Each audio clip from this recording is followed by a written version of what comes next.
Hey guys, this is Tammy. Welcome back to my channel.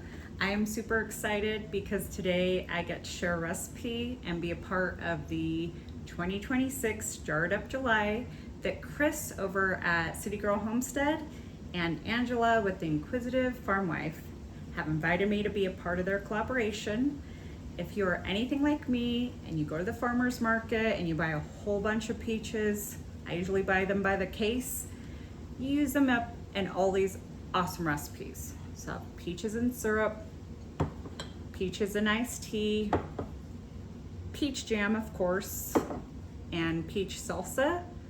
Well, what happens is you end up with all of this peach scrap, like the skins, sometimes even part of the peaches that aren't so nice, you cut them off, and then you end up with a ton of all this leftover. So what I do with the scrap is I make a simple syrup, and I use this peach syrup in my Red Bull drinks. These drinks cost about anywhere from $5 to like $7 at the coffee stand. It's ridiculous. But you can make your own syrup and your own drinks. It's also delicious in lemonades. Like you can flavor lemonades, any other kind of drinks, and especially in iced tea. I love peach iced tea. I grew up on the Snapple version, but this one's much better.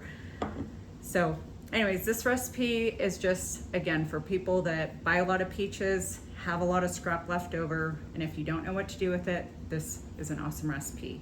Also, there's gonna be a ton of other channels that are included in the playlist. I'll have it in the description below, and they're all sharing wonderful recipes. So here we go, I'll show you how to do it. All right, so this is how we are starting out our peach syrup.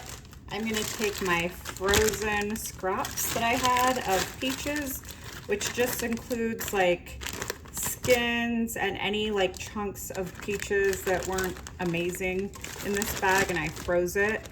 And I actually wrote the recipe down here that I used, which is really nice. This is about a half a gallon bag of peach scraps. So we're gonna put it in the pot.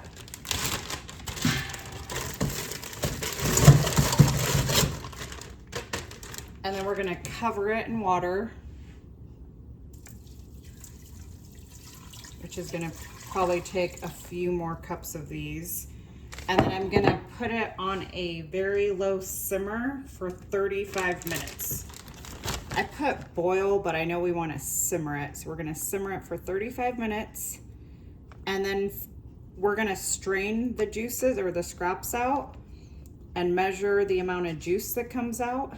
So for I put 3 cups of juice and 2 cups of sugar. So 3 part liquid and 2 part sugar.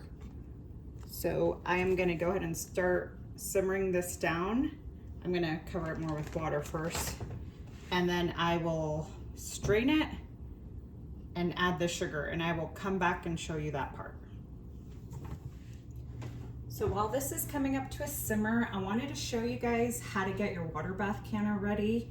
If you've never done this before, this comes with the pot and a tray and a lid. So there's 3 pieces. Sorry, that's loud. And any recipe that I do with my water bath canner, I always have this on a very low or medium setting just to keep the jars warm while the recipe is going. So what I do is you put the tray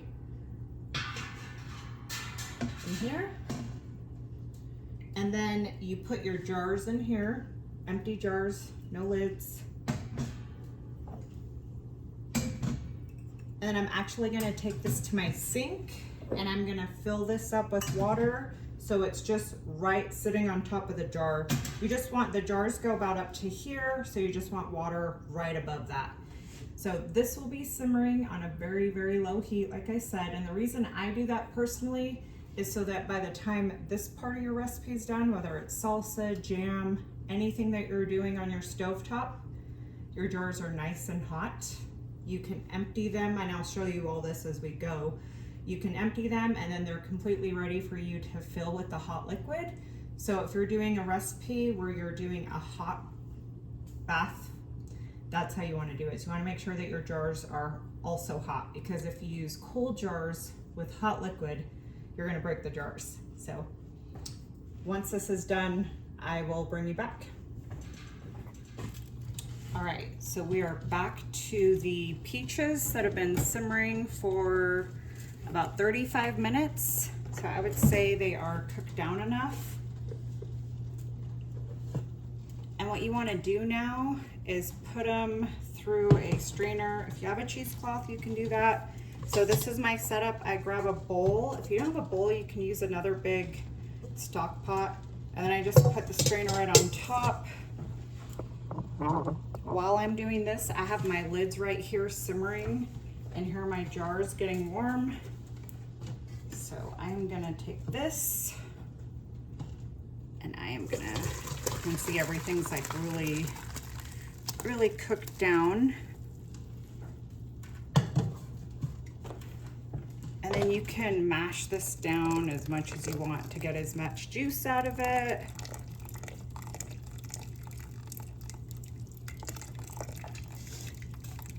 You can take like a spoon or a fork and just get everything out, because see how there's a lot of juices in there. I think this is gonna make way more than I thought too. I'm probably just gonna use a wooden spoon and just kind of get the juices out like this.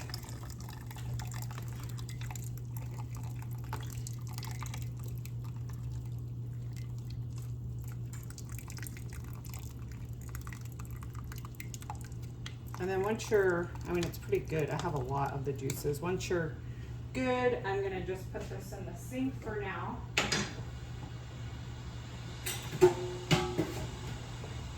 And then you want to measure your juices before you bring it in here so you know how much sugar to put in there. And of course I should have probably used, this is really hot. I should have probably used a bowl with the lid, or with the spout or whatever. So it's like 1.5. So that's 3 cups so far.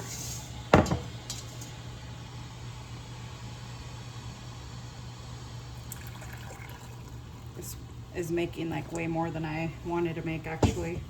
Oh no, that's fine. That's 2, so that's 5 cups.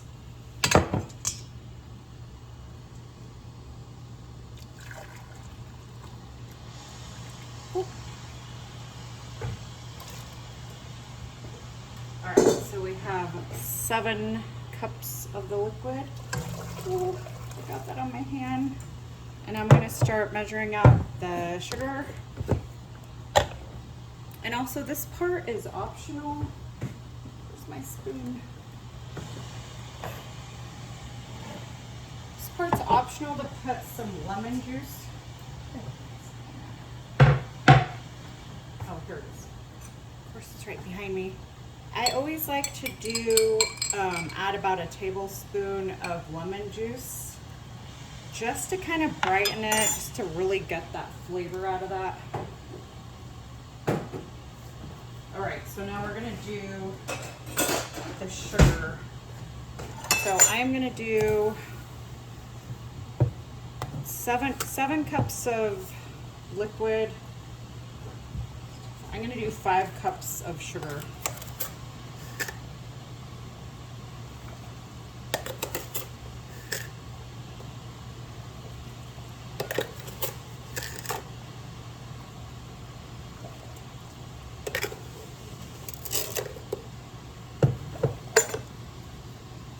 I'm just gonna get this back up to a simmer for just maybe like a minute to dissolve the sugar in here. And then once that's done, I'm gonna take it off the heat and then I'll show you how we can it up. All right, we are back. I brought this up to a boil so that all of the sugar got dissolved. My jars are nice and hot. My lids are sanitized. Everything's washed. And all we have to do now is fill up our jars. So let's do that. You just need a ladle, one of these for the jars, and you're gonna fill it up.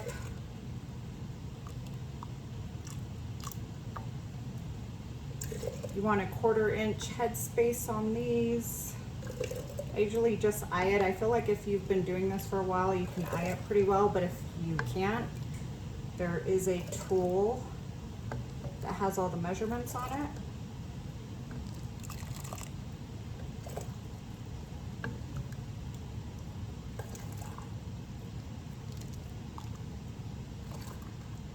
I feel like this would be a fun gift to do, like a little gift basket with Red Bulls or like lemonade, or even just like maybe get like iced tea bags and some cute little glasses,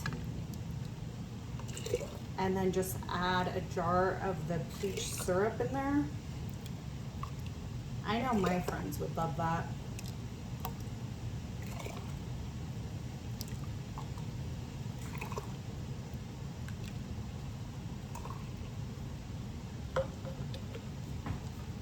All right, once all of the jars are filled, you really want to clean the tops because they get super sticky in this process.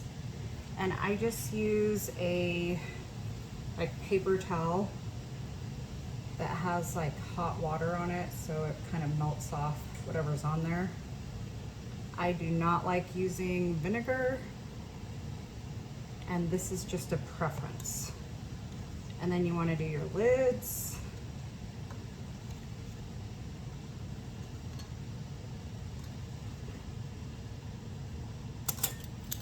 And you go finger tight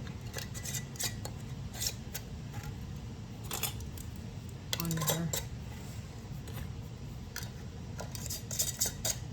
basically just means don't tighten them as tight as possible. The jars are tight, or sorry, the jars are hot, so that's why I'm kind of just using both hands.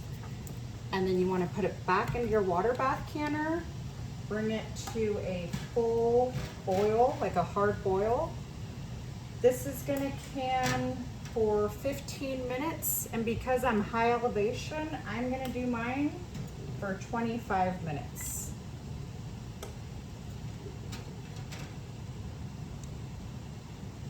My water is already hot in here because, like I said, I kind of preheated it up. All right, so the 25 minutes is up.